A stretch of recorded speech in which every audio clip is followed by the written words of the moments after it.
ہمیں کیا ایسے عوامل، کیا ترکیب کرنی چاہیے کہ ہمارے گھروں کا ماحول جو ہے وہ اسلام کے مطابق ہو جائے؟ خود کو چینج کرنا ہوگا. جب بندہ خود چینج ہوگا نا تو گھر میں چینج آئے گی. کچھ ایسے ہیں جو آزادی رائے کو ترجیح دیتے ہیں، قرآن و حدیث کے مقابلے میں عقل کو ترجیح دیتے ہیں. ایسے ماحول کے اندر ہم کس طرح دین کا کام کر سکے؟ اب جہاں اچھے اچھے لوگ ہوں تو وہ کام کرنا تو حلوے جیسا ہے. مزہ تو اسی میں نا کہ کوئی پتھر اٹھاتا ہو، کوئی کنکر اٹھاتا ہو، کوئی برا بلا کہتا ہو، تو اس میں بندہ کام اٹھائے نا. جب ہم کسی یونیورسٹی کے اندر دعوت دینے جاتے ہیں، دعوت اسلامی کی، بعض اوقات ان کی طرف سے یہ ہوتا ہے کہ ہم اگر دینی کام اپنی یونیورسٹی کے اندر، کالج کے اندر کریں گے تو ہم پر کوئی ایلیگیشن نہ لگ جائے، وہ یہ ڈر رہے ہوتے ہیں نا. تو کیا کالجز میں اللہ کا نام لینا منع ہے؟ نماز کا کہنا منع ہے؟ یہ بھی تو ایک نیکی کی دعوت ہے کہ نماز پڑھ لیجیے. یہ میرا خیال ایسا کچھ ہے تو نہیں ہمارے یہاں پابندی، یہ ایک شاید غلط فہمی ہے. الحمدللہ رب العالمین والصلاة والسلام على خاتم النبیین اما بعد فاعوذ باللہ من الشیطان الرجیم بسم اللہ الرحمن الرحیم صلاة والسلام علیک یا رسول اللہ وعلی آلک واصحابک یا حبیب اللہ صلاۃ والسلام علیک یا نبی اللہ وعلی آلک واصحابک یا نور اللہ. فرمایا آخری نبی صلی اللہ علیہ وآلہ وسلم، جب تم رسولوں پر درود پاک پڑھو تو مجھ پر بھی پڑھو، بے شک میں تمام جہانوں کے رب کا رسول ہوں. صلو علی الحبیب صلی اللہ علی محمد.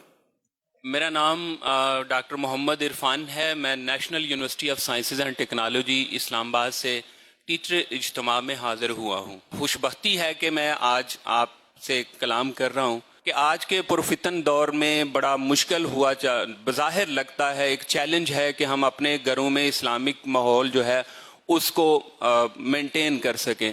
تو میرا آپ سے سوال یہ ہے کہ ہمیں کیا ایسے عوامل، کیا ترکیب کرنی چاہیے کہ ہمارے گھروں کا ماحول جو ہے وہ اسلام کے مطابق ہو جائے؟ اللہ خود کو چینج کرنا ہوگا. جب بندہ خود چینج ہوگا نا تو گھر میں چینج آئے گی. خود اگر چینج نہیں ہوگا تو گھر میں چینج کیسے آئے گی؟ باپ بیٹے کو منع کرتا ہے کہ سگریٹ مت پی سگریٹ ورنہ منہ توڑ دوں گا. تو باپ خود پی رہا ہوتا ہے، نہیں سگریٹ نہیں پینی، خود پی رہا ہو. اب بتائیے بیٹا چھپ کر نہیں پیے گا تو کیا کرے گا؟ کوئی اچھا کام ہے یہ جو میرا باپ کر رہا ہے اور مجھے محروم کرنا چاہتا ہے، میں چھپ کے پیوں گا. ایک مثال دی سمجھانے کے لیے. تو اسی طرح اگر ہم خود اپنے آپ کا عمل، رویہ، اخلاق درست کریں گے، نمازوں کی پابندیاں کریں گے. بعض بزرگوں سے یہ بھی ثابت ہے کہ گھر میں نفلیں پڑھتے تھے، فرماتے تھے کہ اس کے لیے پڑھتے اپنا بچہ دکھا کر کے تاکہ یہ نمازی بنے، اس کی نماز کی عادت پڑے، یہ دیکھتا رہے نمازوں کو. فرض جماعت تو مسجد میں پڑھنی ہے تو باقی نوافل وغیرہ گھر میں، تاکہ بچہ دیکھتا رہے، کہ ذہن بنے. اس طرح مطلب یہ کہ اپنے گھر میں یہی صورت ایک ہے کہ چینج لائیں. اچھا، اب گھر میں گناہ بھرے چینلز چلتے ہوتے ہیں جس میں ڈانس بھی ہوتا ہے، میوزک بھی آتا ہے، بے پردہ عورتیں بھی آتی ہیں. اب آپ بتائیے کہ یہ چینل ہمارے گھر میں چلے اور ہم بولیں کہ ہماری اولاد سدھر جائے، تو کیسے سدھرے گی؟ بگاڑنے کے آلات تو ہم نے خود مہیا کر دیے اس کو گھر میں. پہلے فلم دیکھنے کے لیے سنیما گھر جانا پڑتا تھا، ٹکٹ کے لیے لائن میں لگنا پڑتا تھا، اور پیداگیروں کے مطلب یہ کہ ڈنڈے کھانے پڑتے تھے. کوئی دور تھا جو مطلب پرانے لوگ ان کو پتا ہوگا کہ کتنا مشکل ہے فلم دیکھنا. اب یہ جیب میں 100 فلمیں آ گئی. اس کے ذریعے ایک بات ہے، جیسی دیکھنی ہے فلم دیکھیں.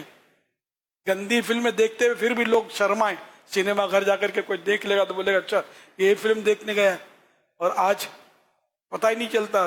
یہی جینٹل مین شریف آدمی ہے، وہ سارے دھندے لے کے اپنے موبائل میں یہ بیٹھا ہے، سب کچھ کر رہا ہے. اولاد کو بھی یہ دلایا ہوا ہے، بچے بھی دیکھ رہے ہیں. آپ بتائیے کہ کیسے بچوں کی اصلاح ہوگی؟ ہمارے گھر میں کیسے دینی ماحول بنے گا. تو اس کے لیے قربانیاں تو دینی پڑیں گی. قربانیاں دیے بغیر خود بخود ظاہر ہے کوئی چھو چھکارا کر دے اور اصلاح ہو جائے ہم سب کی، وہ ایک الگ بات ہے، لیکن کوشش کرنی پڑے گی. کوشش کریں، گھر میں درس شروع کریں فضان سنت وغیرہ کا. اپنے گھر میں اگر بے پردگی ہے خدا نخواستہ تو پردے کے بارے میں سوال جواب کتاب ہے، ایک چھوٹا سا رسالہ ہے اسلامی پردہ، وہ تھوڑے صفحے کا ہے، وہ پڑھنے کے لیے دیں، پڑھ کے سنائیں، ذہن بنائیں. وہ بھی گھر میں بھی یہی جواب ملے گا، حالات یوں ہے آج کل، یہ نہیں ہو سکتا، وہ نہیں ہو سکتا، سب کچھ ہو سکتا ہے. ہم سدھر جائیں سارے سب سدھر جائیں گے، ہم نہیں سدھرے تو کوئی نہیں سدھرے گا. بس ذہن بننا چاہیے. آخر دنیا میں پردہ بھی کرنے والے موجود ہیں، اسلام کے زرعی اصولوں پر عمل کرنے والے بھی موجود ہیں، سنتوں پر عمل کرنے والے بھی موجود ہیں. سب مطلب جی رہے ہیں، ایسا نہیں ہے کہ ہم نہیں جی سکتے اور ایک عزت والی زندگی ہم بسر نہیں کر سکتے، ایسا بھی نہیں ہے. جو مذہبی لوگ ہیں ان کی عزت زیادہ ہوتی ہے معاشرے میں. بڑے سے بڑا لیڈر بھی آئے گا تو مسجد میں مذہبی شخص کے پیچھے نماز پڑھے گا، وہ لیڈر کو کوئی نہیں بولے گا کہ آپ آج نماز پڑھا دو. بھئی ہاں مولانا داڑھی دیکھیں، مولانا آپ نماز پڑھا دیجئے. اگر کوئی امام نہیں بھی ہوگا تو اس کو بلائیں گے، کیونکہ اس کا گیٹ اپ مذہبی ہے. تو اللہ کرے کہ مطلب ہم مذہبی بن جائیں، داڑھی بڑھا لیں اور اپنے طور پر مطلب یہ کہ جو بھی سنتیں ہیں ان کو مطلب ہم اپنا لیں اور علم دین حاصل کریں. یہ ضروری نہیں کہ علم دین حاصل کرنے کے لیے آپ درس نظامی کریں، کہ داخلہ لیں اور پڑھے رہیں اس میں، یہ ضروری نہیں. اب تو کتابیں ماشاءاللہ، اور کتابیں خریدنے کی بھی چلو نہیں کرتے تو یہ آپ کے موبائل میں پوری لائبریری آ سکتی ہے، اس کے ذریعے اسٹڈی کر سکتے ہیں آپ. دینی مطالعہ اصل چاہیے جذبہ، جذبہ خود رہنمائی کرے گا کہ کس طرح ہم نے اپنا اور اپنے گھر کا ماحول چینج کرنا ہے، خود کو بھی چینج کرنا ہے، ماحول کو بھی بدلنا ہے. اللہ توفیق دے. جانے سے پہلے میں آپ کا اور دعوت اسلامی کا شکریہ ادا کرنا چاہتا ہوں کہ جو ہمیں مواقع فراہم کر رہی ہے کہ ہم دین کے ساتھ لگ جائیں. آمین. کہ اب ہمیں ہر طرف سے اس پرفتن دور میں سوشل میڈیا پہ آپ کی پریزنس ہے ہر جگہ پہ، کہ ہمیں ہر طرف سے یہ ماحول دینے کی کوشش کی جا رہی ہے کہ ہم دین کے راستے پہ آ جائیں. تو میں آپ کا دعوت اسلامی کا اور جتنی بھی ساری ٹیم ہے ان کا شکریہ ادا کرتا ہوں کہ ہمیں یہ اس مشکل دور میں اس طرح کی سہولیات میسر ہیں. صلو علی الحبیب صلی اللہ علی محمد. یا سیدی محمد نور الہدی اتاری، شعبہ تعلیم بلوچستان کوئٹہ سے حاضر ہوا ہوں. ماشاء اللہ. حضور، پچھلے کے ادوار میں اگر دیکھا جائے کہ علماء عالم ہونے کے ساتھ ساتھ سائنسدان بھی ہوا کرتے تھے، حتیٰ کہ اعلیٰ حضرت کو دیکھ لیں، وہ بھی اپنے دور کے بہت بڑے سائنسدان تھے. لیکن آج کے دور میں دیکھا جائے تو امت کو علماء سائنسدان نہیں مل رہے. تو اس کی کیا وجہ ہے اور آگے اس کے اوور کم کرنے کے لیے کیا کیا کیا جا سکتا ہے؟ سر ان کے لیے سائنسدان کی اصطلاح نہیں ہے. اعلیٰ حضرت رحمۃ اللہ علیہ کے لیے سائنس میں معلومات، تو یہ معلومات رکھنے والے علماء تو اب بھی ملیں گے آپ کو، ان کو اچھی خاصی معلومات ہوتی ہے. بس سائنس کے پیچھے ہم گھومیں کیوں؟ تو سائنس اصل خود گھومتا رہتا ہے، یہ اپنی تھیوری پر اپنی تحقیق پر قائم تو رہتا نہیں ہے. اب جو سائنس کی تحقیق قرآن کے مطابق ہوگی ظاہر ہے کہ اس کو مانا جائے گا، ہم مسلمان ہیں. اور جو تحقیق قرآن کریم کے مطابق نہیں ہوگی ہم اس کو نہیں مانیں گے. اب یہ انسان کو بندر کی اولاد بتاتا ہے یہ سائنس جو ہے، یہ آپ سب سمجھتے ہیں. اچھا، اور قرآن حضرت آدم علیہ السلام کو ہمارے والد قرار دے رہا ہے، تو ہم کس کی مانیں؟ قرآن ہی کی مانیں گے. اچھا، یہ ایک درخواست ہے آپ سے کہ علماء سائنسدان کیوں نہیں ہوتے؟ اگر سوال تھوڑا چینج کر لیں، یہ سائنسدان علماء کیوں نہیں ہوتے؟ جی لبیک حضور. تو پہلا تو یہ ایک سوال ہے. دوسرا ہے کہ کبھی کسی ڈاکٹر کو کیوں نہیں کہا بھائی تم سائنسدان کیوں نہیں ہو؟ کبھی چارٹرڈ اکاؤنٹنٹ کو کیوں نہیں کہا تم سائنسدان کیوں نہیں ہو؟ کبھی وکیل سے جا کر اسے سلام دعا کر کے بیٹھ جائیں یا تم سائنسدان کیوں نہیں ہو؟ وکیل کے ساتھ ساتھ پروفیسر صاحب کو نہیں کہتے، پروفیسر صاحب کو کیوں نہیں کہتے کہ تم سائنسدان کیوں نہیں ہو؟ یہ علماء کا بھی کیا مطلب کیا مسئلہ ہے کہ علماء عالم خود ایک سپرلیٹو ایک اسٹیٹس ہے. وہ جو بننے تھے وہ تو بن گئے, تو اب ان سے پھر کسی اور کے بننے کی, سائنسدان کو بولے کہ اب بیٹھ کر تو 2-4 باتیں سیکھ لے. ان کو کہنا کہ آپ سائنسدان کیوں نہیں ہو, تو میرا خیال ہے جو سائنسدان ہے نا ان کو کہنا چاہیے کہ آپ علماء کیوں نہیں ہو. میرا مشورہ ہے آپ کو. جی حضور لبیک. اصل وہ یوں ہمارے یہاں بتایا مسلمان سائنسدانوں نے بڑا کام کیا. اس طرح کا ہوتا ہے کہ فلاں تحقیق, فلاں مطلب جو ان کی ہے, فلاں ایجاد ان کی ہے, مسلمان سائنسدانوں یوں کہتے ہیں. عالم اور چیز ہے, مسلمان جنرل. یہ اس پہ بھی بابا کلام ہے کہ علماء جہاں بنتے ہیں نا جن اداروں میں, وہاں علماء پروڈکشن ہو رہی ہے. جن اداروں میں سائنسدان بنائے جاتے ہیں وہاں سائنسدان پروڈکشن کیوں نہیں ہو رہی ہے. کلام تو ادارے پر ہے کہ جن اداروں نے یہ ذمہ داری قبول کی ہم علماء بنائیں گے تو انہوں نے مفسر بھی دیے, محدث بھی دیے, فقہ بھی دیے. مگر جن اداروں نے یہ ذمہ داری لی ہم سائنسدان دیں گے تو انہوں نے سائنسدان کیوں نہیں دیے. مسئلہ وہاں کا ہے. جزاک اللہ خیر حضور. بھیا کو اب مجھے قافلے کی نیت کر لو نا یار. اچھی اچھی نیتیں تو دے نہیں رہے یہ لوگ. اب قافلے میں کب سفر کر رہے ہیں سارے مل کر جو مائک پہ آئے ابھی.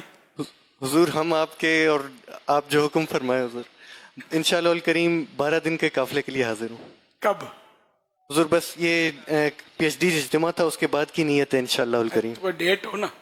حضور بس 16 تاریخ, 16 محرم یا اچھا 16 جولائی. 16 جولائی حضور. اچھا 16 جولائی سے 12 دن. یہاں سے جائیں گے اپنے, یہ اصل بلوچستان سے ہو سکتا ہے ترکیب ہو, یا کیا ترکیب ہے بنا کے آئیں یا؟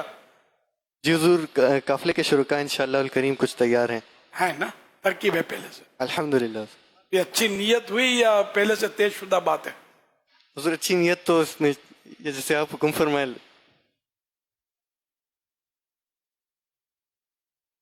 ماشاء اللہ. ہر مہینے 3 دن سفر اگر سب کر رہے ہیں نا تو 27 دن آپ کے, 3 دن میرے, تو انشاءاللہ آپ کی بیٹری چارج ہوتی رہے گی.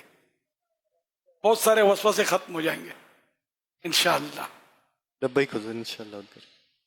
علماء میں سائنس ڈھونڈنے کے بجائے ہم جنت ڈھونڈے گیا. ان کے قدموں کی برکت سے ہم کو جنت ملے گی اور ہم کو جانا ہے جنت میں. سائنس کا کام کرنے والے بہت پڑے.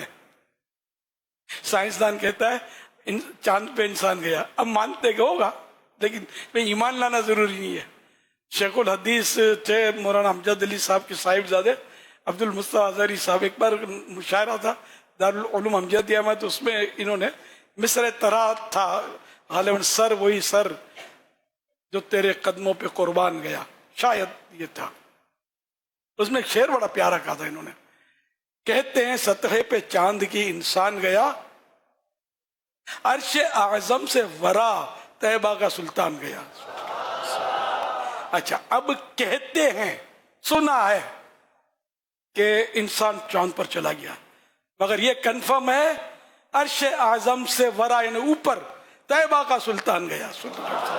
آقا چاند کو سورج کو کہیں پیچھے چھوڑ کر عرش اعظم سے بھی اوپر تشریف لے گئے, یہ کنفرم ہے. کہتے ہیں یہ یوں نہیں ہے, سنی سنائی بات نہیں ہے. صلو علی الحبیب صلی اللہ علی محمد. احمد رضا تاری راول پنڈی ڈویژن ذمہ دار شعبہ تعلیم عرض کر رہا ہوں حضور. میرا سوال یہ ہے کہ جب ہم کسی یونیورسٹی کے اندر لیکچرار صاحب یا وی سی صاحب یا رجسٹرار صاحب کو دعوت دینے جاتے ہیں دعوت اسلامی کی, اور ان کو ہم پریزنٹیشن دکھاتے ہیں دعوت اسلامی کی, تو بعض اوقات ان کی طرف سے یہ ہوتا ہے کہ ہم آپ کا اگر دینی کام اپنی یونیورسٹی کے اندر کالج کے اندر کریں گے تو ہم پر کوئی ایلیگیشن نہ لگ جائے یا ہم پر کوئی پابندی نہ لگ جائے, وہ یہ ڈر رہے ہوتے ہیں نا. اور اس کے علاوہ ایک اور سوال ہے حضور کہ آج کے جو نوجوان ہیں خصوصی طور پر وہ کنفیوژن کا شکار ہے نا دین کے حوالے سے. تو آپ نے ماشاءاللہ ان میں کام کیا ہے, تو میرا تو جو آئیڈیل ہے وہ آپ ہیں نگران شورا ہے کہ جیسے آپ نے یونیورسٹیز کے اندر کام کیا ہے, تو کس طرح وہ کون سی چیز ہے جو طلباء کو اسٹوڈنٹس کو قریب کرتی ہے دعوت اسلامی کے, تو وہ بھی ارشاد فرمائیے گا تاکہ ہمارے لیے وہ ایک چیز ہم اس کو سامنے رکھ کے کام کریں اور ہمارے لیے آسانی ہو. جزاک اللہ خیرہ. ایلیگیشن کی جو آپ بات کر رہے ہیں تو کیا کالجز میں اللہ کا نام لینا منع ہے؟ نماز کا کہنا منع ہے؟